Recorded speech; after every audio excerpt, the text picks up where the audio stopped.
So that's what I got.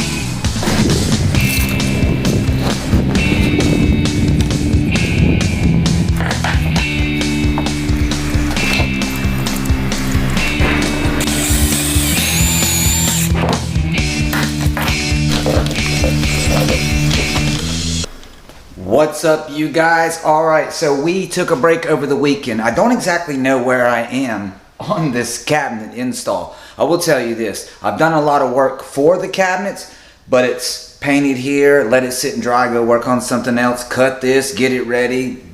And anyway, I've been moving around projects from doors to trim back to cabinets. I did want to catch you up to speed on what it is that I did and what it is I'm about to do. Now, if you guys will take a look over here, you'll see that I do have the skin for the back of the cabinet that goes right there. And then I also have the skin for the side over there. Now I did one, but then I kind of messed it up, so I went ahead and used what was left over for the other. I did make one small mistake though. I was supposed to cut this and then cut the dishwasher end panel and then use what was left for that, and I totally forgot. So you guys were with me the other day when I started putting this thing together, and there it is. So I'll probably just have to buy another skin and paint it the color of the cabinets and put it on the side, but that's where we are with that. So I did want to tell you that today I'm going to be installing this skin, getting that one cut up just like with the toe kick notch in it. And then also I have this corner mold right here that we are going to be attaching to the corner, and probably a couple scribe molds, maybe, we'll see. So now that we got all that out of the way and I explained what's going on, I'm gonna go ahead and grab that stuff, get some glue, get some brad nails, and go ahead and get this stuff attached. So you guys just hang on for the ride and I'll catch up with you in just a little bit. All right, let's go.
But the glue should take care of it from there, and then that's it. Come back and putty those. All right, let's move on. All right, now that we got the island over there, whatever you want to call that, peninsula, I think what I'm going to do now is go ahead and get this dishwasher end panel prepared and get it installed. I can always slap the skin on later after it's been painted and polyurethaned, and then just putty it up. But I do have to paint the edges of this filler slash face of my dishwasher end panel, and I also need to glue it in place. All right, that's the next step. I'll check back in with you guys. So here we are, we're back at the dishwasher end panel. I have it right here. I'm just playing on talk like that. But I was wondering, should I use liquid nail to put this in since I have it right here, or should I switch over to the wood glue? And I feel like if I just use a liquid nail and a couple of brad nails from the inside, I got those 5/8 brad nails. That should hold pretty good, huh? All right, let's do it. I put me a nice little bead in there. If it squirts out, it's okay, I'll just clean it up, but I do want this thing to hold. It's going to be holding up a countertop, you know? All right, so you can see this is how long this brad nail is this way. If I fire it in right here like that, that's where it's going to go, that deep right there, you can see. So let's just show you how. And that's your stopping point right there. I think that's okay, but this right here, this is a 7/8. If I fire it in like that, it's going to go all the way to there.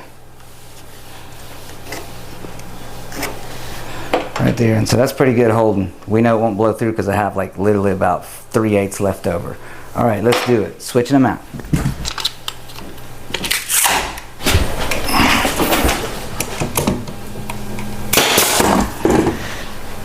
First one's in. I like it. I like that it didn't squeeze out here too much, you know? All right.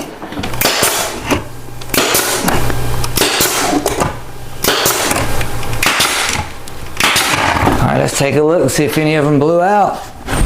Look at that, we have one right there. See it? That's not too bad for all those. I think that's holding pretty good. All right, so I'll just get my nippers, take that off, and we'll be good to go. Okay, and like I said, nobody's gonna see the inside of this, so I'm gonna run a bead of liquid nails all the way across that, and I'm talking about that ought to hold it. I don't need to face nail it into here. That makes sense? All right, sweet. All right, come on, just do the whole thing.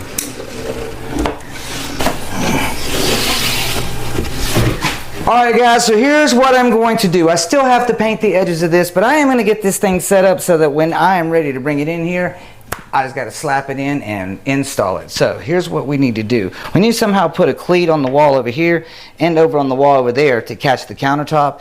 Right here we'll get 24 1/8 and then transfer that down there. We'll go ahead and mark it on the floor, mark it on the wall up here and on the side, and then I'll go get this thing painted up, bring it back, and we'll install it. All right, that's the plan. Here we go. All right, so I got a shim down here because the front of it does need to come up a little bit. And then right here, we're going to measure here and make sure we have 24 1/8, which we do right there. Ooh, that's right on the money. Look at that. See that? All right, so in between, that's what we're looking for. This cabinet and this rail right here, so we can transfer that back to the back. Let's take a look at that. All right, from the cabinet to the rail is 24 3/8. It looks like 24 3/8. All right, so I'm gonna come back here to the back. 24 3/8. Now we're at a quarter right now.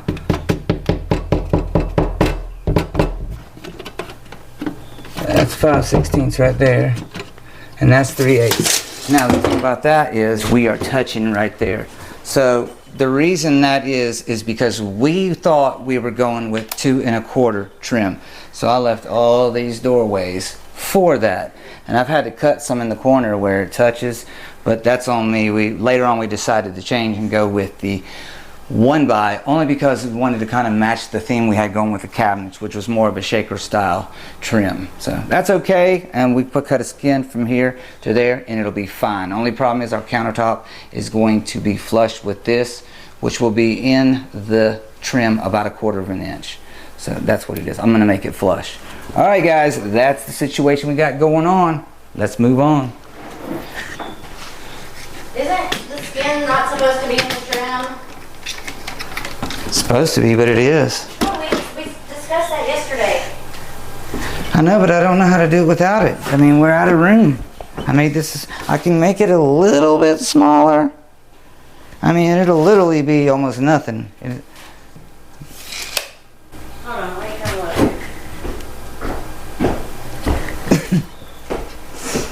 All right, so that's 24.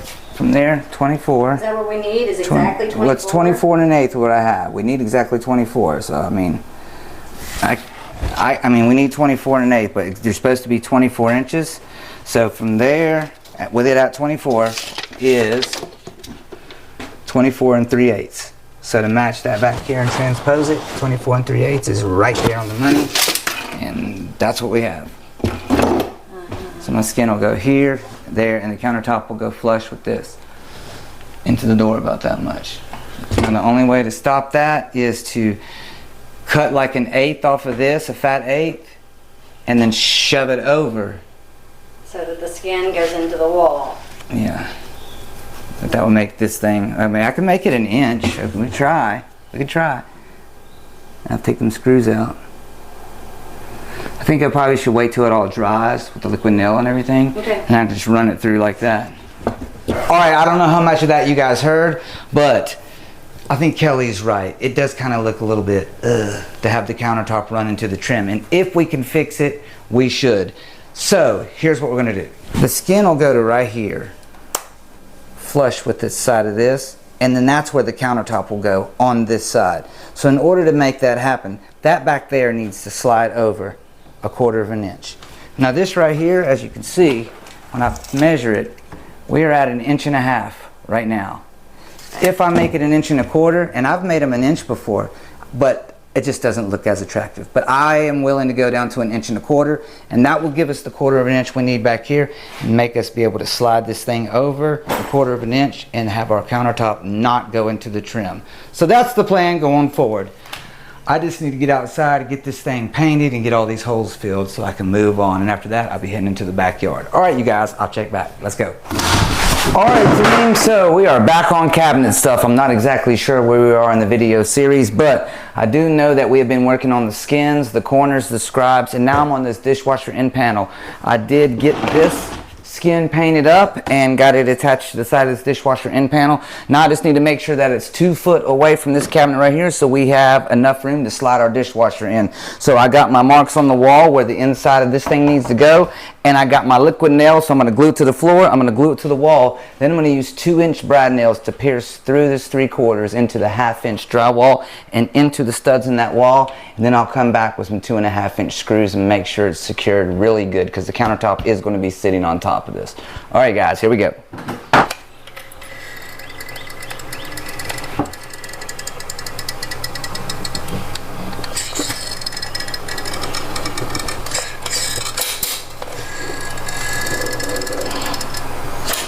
Now, to make sure it is level on the back and the front, I went ahead and drew a level line back there. I will go ahead and put a cleat back there as well, but I'm going to put a cleat in the front, and then I'll have to shim the front of it because I believe it's a little bit higher in the front. So let's see what that's like.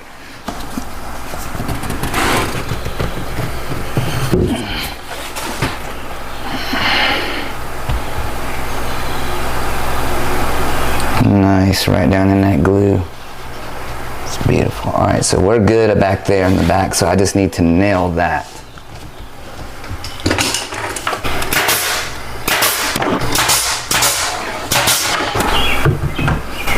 All right, nice. That's it right there. So I'm gonna go ahead and slide this shim up underneath here. But first, I'm gonna coat it with liquid nail that way. Let's see, I'll cut the inside of it off. How about that?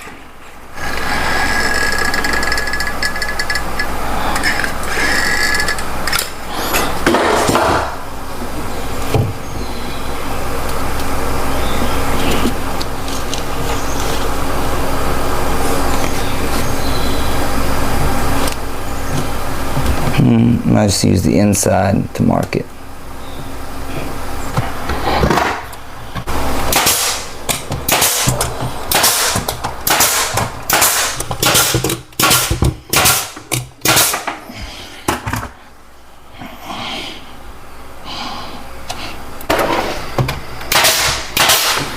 There we go. All right, now I'm going to make a little spacer to go across here to hold it at 2 foot, and that way somebody walking through here won't just knock it down. All right, and of course my screws at the bottom.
I like it.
Well, you guys, it looks like we've come to the end of another video. I had a great time, and it's always a pleasure having my son on the job. But hey, we got a whole lot more to do on this flip. Next week, I'm going to have to figure out how to do concrete and block, because it's something I've never done before. But something has to hold this beam and this column up, right? We actually put LVP on the tub surrounds. That's right, I said LVP. I think it turned out great, but you guys are going to have to tune on that video to see how it turned out. And if you guys got an old door that you want to repair instead of spending a lot of money to replace it, join the DIY family and turn on notifications to see what I did. Alright you guys, it looks like that's going to do it for me on this one, and I hope to see you on the next one. Until next time, take care and stay safe. Peace.